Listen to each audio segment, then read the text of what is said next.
Juara, selamat datang di Kelas Juara. Tidak hari tanpa prestasi. Baik lagi sama aku Maitza, dan di kelas hari ini kita akan melanjutkan kelas kemarin tentang jenjang karir nih Sahabat Juara. Kalau di kelas sebelumnya kita udah bahas tentang entrepreneurship. Kali ini kita akan bahas tentang jenjang karir lainnya yang sedang dirintis oleh bintang tamu spesial kita hari ini, gitu. Nah, selain karir yang sedang dibangun nih sama si bintang tamu kita yang satu ini, beliau juga lagi menempuh pendidikan yang lebih tinggi lagi. Kita akan ngobrol lebih jauh sama bintang tamu kita hari ini, Kak Bogi. Silakan say hi dulu Kak Bogi. Halo. Oke, apa kabar Kak Bogi? Ada tepuk tangannya? Ada. Oke. Selamat datang Kak Bogi. Apa kasih. kabarnya? Aku baik, apa kabar Maitza? Baik juga. Nah, Kak Bogi ini sekarang sedang merintis karir ya, Kak Bogi, betul nggak? Nah, betul.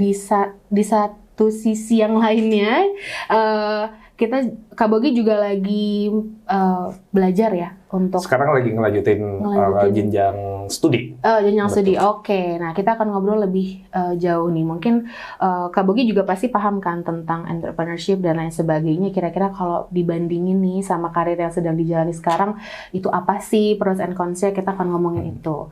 Mungkin Kak Bogi bisa perkenalan dulu, Kak Bogi dari mana dan sedang melanjutkan studi apa? Silahkan. Baik, oke. Hai Sobat Juara, salam kenal, saya Bogi dan saat ini saya bekerja sebagai marketing manager di salah satu perusahaan IT.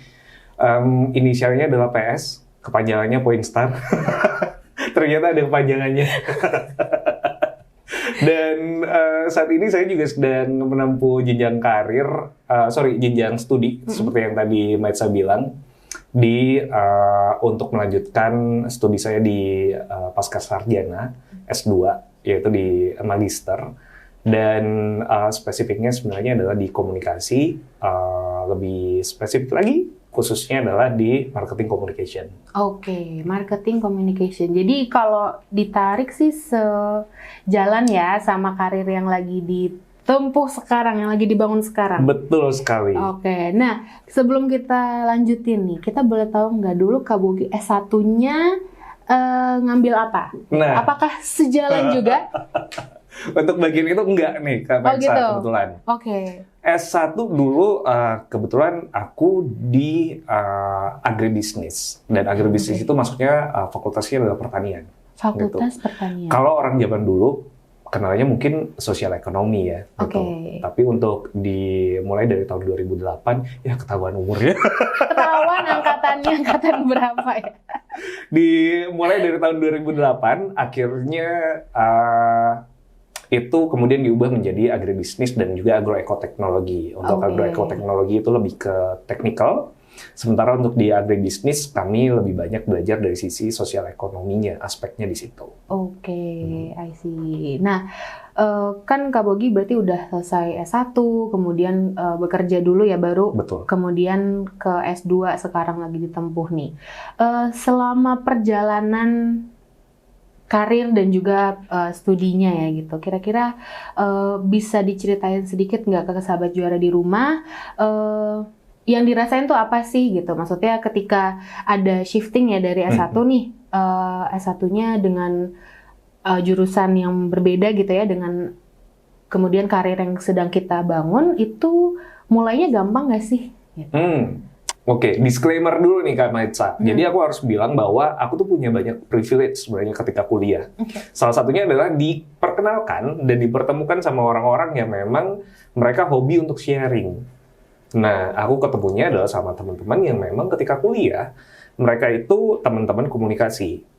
That's why yang tadinya aku adalah anak yang suka banget applied science, akhirnya berubah haluan menjadi ke social science. Dari yang tadinya suka biologi, kimia gitu ya, tiba-tiba aku merasa bahwa social science itu menarik gitu. Makanya kenapa akhirnya haluan untuk belajarnya kemudian berubah juga di tengah-tengah ketika aku berkuliah, di akhir ketika udah skripsi. Oke. Kemudian dari situ diperkenalkan juga dengan orang-orang yang memang sudah lama banget untuk berkarir di digital marketing di area situ. Dan akhirnya itu menginspirasi aku untuk berkarir di agensi di tahun 2017 dulunya. Sebelum itu pun aku sempat ada karir itu sebenarnya di PR. Oh, gitu. Oke. Di PR di salah satu media konvensional. Dan kemudian shifting lagi ke digital marketingnya tadi. Dan akhirnya sekarang aku punya jenjang karir sebagai marketing manager gitu ya, spesifik untuk di industrinya adalah IT pula gitu. Akhirnya banyak belajar lagi gitu.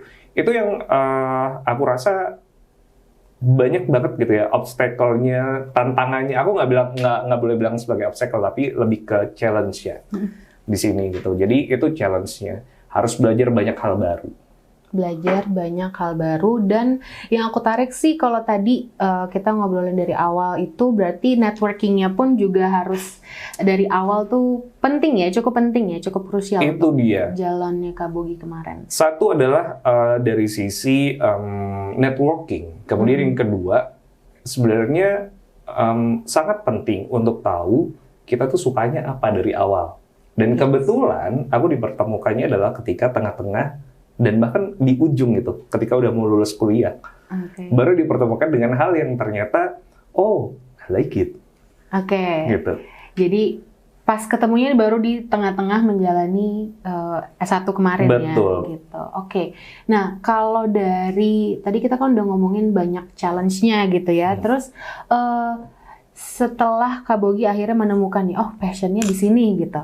Terus kemudian apa yang Kak Bogi lakukan gitu untuk lebih memperdalam gitu ya ilmunya tentang digital marketing gitu sampai bisa berdiri sekarang ini di posisi ini?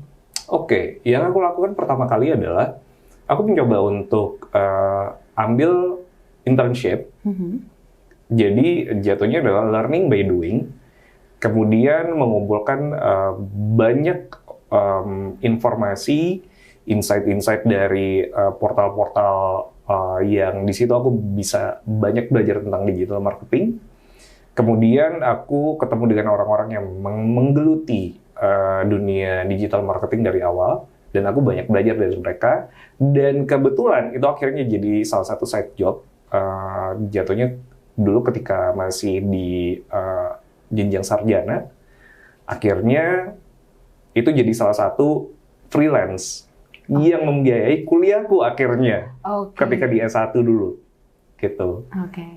Nah, tadi kan kita udah bahas nih Kak Bogi ya tentang dunia waktu sarjananya nih gitu. Nah, terus apa sih yang bikin Kak Bogi tergerakkan gitu untuk lanjut deh ke pasca sarjana gitu. Terlebih Kak Bogi udah kerja nih sebelumnya gitu ya, abis lulus sudah kerja gitu. Karena banyak banget yang terjadi di luar sana, biasanya yang udah lulus sarjana terus udah langsung kerja nih, biasanya memulai lagi tuh agak perlu mengumpulkan niat lebih banyak lagi gitu untuk melanjutkan studi di pasca sarjana. Yang menggerakkan Kak Bogi itu apa?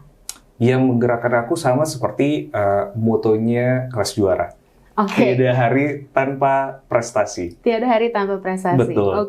Kalau buat aku tiada hari tanpa belajar. Jadi aku melihat bahwa tempat kerja itu semacam institusi untuk pendidikan.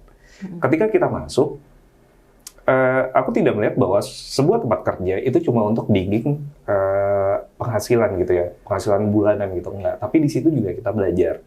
Nah, at one point, ada momen di mana aku merasa bahwa aku kayaknya harus punya, aku merasa kurang gitu, aku harus punya satu fundamental knowledge ketika kita bicara masalah dunia digital marketing gitu ya. Harus ada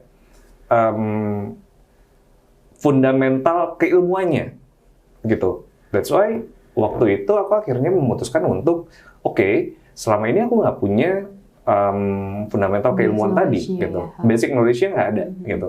Oleh karena itu aku memutuskan untuk akhirnya di usia yang boleh dibilang ketika itu teman-temanku beda usianya bisa 5 tahun gitu, 6 tahun, bahkan ada yang baru selesai S1 kemudian melanjutkan ke S2. Ada yang juga mungkin gap-nya cuma 1 tahun 2 tahun, sedangkan kalau di aku gap-nya kurang lebih hampir 6 tahun. Hampir 6. Kemudian aku baru melanjutkan untuk ngambil kuliah lagi gitu, untuk ngambil kuliah magister. Dan itu adalah keputusan yang salah satu keputusan paling besar waktu itu. Karena aku merasa bahwa belajarku kurang. Kalau misalnya learning by doing selama ini aku lakuin. Dan yang namanya digital marketing akan selalu berkembang sesuai dengan industrinya. Tapi ketika kita punya satu basic knowledge, satu fundamentalnya yang itu tidak akan berubah, gitu ya, untuk bisa menjelaskan ada fenomena sosial apa di sisi konsumen, gitu ya, kemudian di sisi masyarakat ada fenomena sosial seperti apa, teorinya, konsep dan segala macam. Nah, itu yang aku butuhkan ternyata. Gitu. Akhirnya aku memutuskan untuk mengambil kuliah kembali. Gitu. Oke. Dan sekarang gimana progresnya nih? Gitu kan lagi studi juga dan kerja juga gitu ya. Dan kalau tadi nih sebelumnya di kelas sebelumnya kita ngobrol sama Kak Raymond, dia juga dulunya waktu masih menempuh sarjana itu dia belajar juga tapi ada sambilan kerja juga. Nah, kan sama ya gitu. Betul. Istilahnya Kak Bogi juga sekarang bekerja dan kuliah juga istilahnya gitu. Nah, ada challenge-nya nggak sih gitu? Apa sih yang dirasain gitu ketika kuliah sambil kerja gitu ya? Mungkin sahabat-sahabat juara di rumah juga banyak gitu ya yang melakukan hal yang sama gitu. Oke. Saat ini kalau misal kita ngomongin masalah progres kuliah, aku sudah sedang menyusun tesis dan tantangan yang terbesar adalah satu, aku suka belajarnya tapi aku nggak suka untuk bikin tesisnya. Oke, belajarnya suka tapi ketika bikin reportnya ini susah ya. Itu dia. Proses belajarnya aku suka. Proses ketika momen-momen ketika ada ujian aku suka, tapi ketika proses untuk membuat report, saat itu harus mengumpulkan banyak energi, niat terutama, kemudian juga satu hal, waktu. Betul. Gitu. Setuju banget. Waktu, karena ketika kita bekerja, mungkin Sobat Juara juga tahu bahwa mungkin teman-teman Sobat Juara di sini ada yang masih belum kuliah gitu ya, dan kesibukannya mungkin masih sekolah atau mungkin kuliah aja tanpa bekerja, dinikmati aja waktunya gitu, dan dinikmati aja untuk waktu-waktu bisa tidur siangnya, karena itu adalah salah satu yang penting. Dan ketika teman-teman atau Sobat Juara di rumah punya banyak kesempatan untuk teman-teman bisa melakukan hal yang mungkin Sobat Juara suka gitu ya, itu silakan untuk dilakukan untuk saat ini. Karena someday kita nggak akan pernah tahu bahwa ternyata apa yang kita suka kedepannya itu akan membawa rezeki untuk kita. Gitu. Betul. Itu sih obstacle paling gedenya. Waktu dan juga niat. Waktu dan juga niat. Nah, tadi kita udah ngobrol banyak banget sama Kak Bogi tentang kira-kira nih dari S1, kemudian kita bekerja juga apa aja sih yang harus disiapkan gitu ya, terutama ketika kita lagi menempuh pendidikan pasca sarjana gitu ya, apalagi udah mau ke finalnya nih, istilahnya udah gong terakhirnya ya sebelum kita lulus gitu ya Kak Bogi ya kan, menyusun tesis gitu. Nah, dari Kak Bogi sendiri nih mungkin bisa kasih tips and triknya untuk sahabat juara di rumah yang mungkin belum masuk ke dunia pendidikan tinggi ya, mungkin belum masuk kuliah gitu ya, baru aja mau masuk kuliah, tapi di satu sisi lain mungkin juga mau memulai karirnya, entah itu mungkin dia berbisnis atau mungkin dia mau melakukan hal yang lain gitu ya. Kira-kira tips and triknya apa nih untuk sahabat juara di rumah? Oke. Sobat Juara di rumah, mungkin ada beberapa orang yang punya pendapat bahwa pendidikan formal itu nggak penting. Gitu. Ada beberapa orang yang kemudian bilang bahwa buat apa pendidikan formal?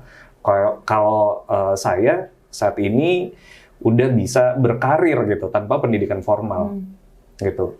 Nah, saya nggak bilang bahwa itu adalah sesuatu yang salah gitu, tapi itu tidak untuk semua orang, gitu. Karena saat ketika saya mendapat pendidikan formal, itu adalah sesuatu fundamental yang penting untuk bagaimana kita bisa berpikir secara kritis dan juga memiliki cara berpikir yang terstruktur gitu. Dan itu hanya bisa didapat di, mungkin lebih banyak gitu ya, bisa didapat di pendidikan formal.